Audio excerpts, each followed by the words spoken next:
Or somebody is dumping batteries in a place and then somebody is growing a green vegetable there. So it can start accumulating lithium also.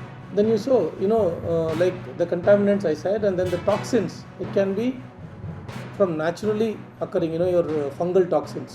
And then in some fishes, actually by default, during certain seasons, you have a lot of toxins being phone ಉಪಯೋಗ ಮಾಡ್ತೀವಿ.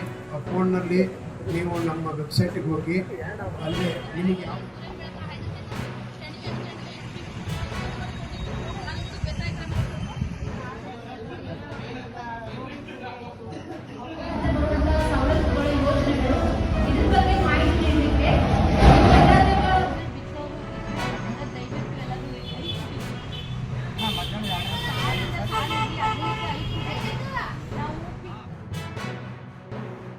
ಹರಕಬರಕ ನಾಟಿಕೆಸಿಂದ ಕಾಯಿನೂ ಆಗಿಲ್ಲ, ಏನೂ ಆಗಿಲ್ಲ.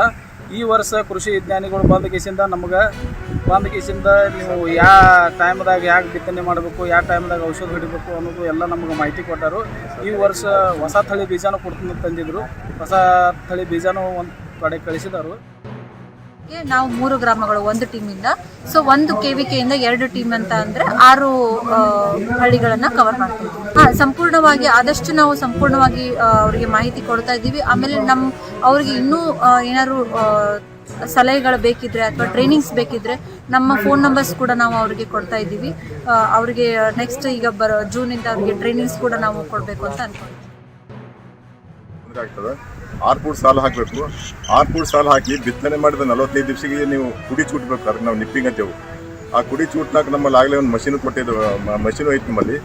ಆ machine 1480 ರೂಪಾಯಿ ಇದು rate ಇದೆ. ಅದು ಪ್ರತಿಯೊಬ್ಬರು ರೈತ ಬೇಕಾದ್ರೆ ಮಷೀನ್ ತೊಗೊಂಡು ಹೋಗಿ ಅದನ್ನು ಬ್ಯಾಟ್ರಿ ಚಾರ್ಜ್ ಮಾಡಿ ಮಷೀನನ್ನು ಆಪ್ರೇಟ್ ಮಾಡ್ಬೋದು ನೀವು. ಅದನ್ನು ಮಾಡೋದ್ರಿಂದ ಕುಡಿ ಚೂಟೋದ್ರಿಂದ ನೀವು ಆಲ್ಮೋಸ್ಟ್ ಒಂದು 30 to 40% ಇಳುವರಿ ನೀವು ಜಾಸ್ತಿ ಮಾಡ್ಕೋಬೋದು.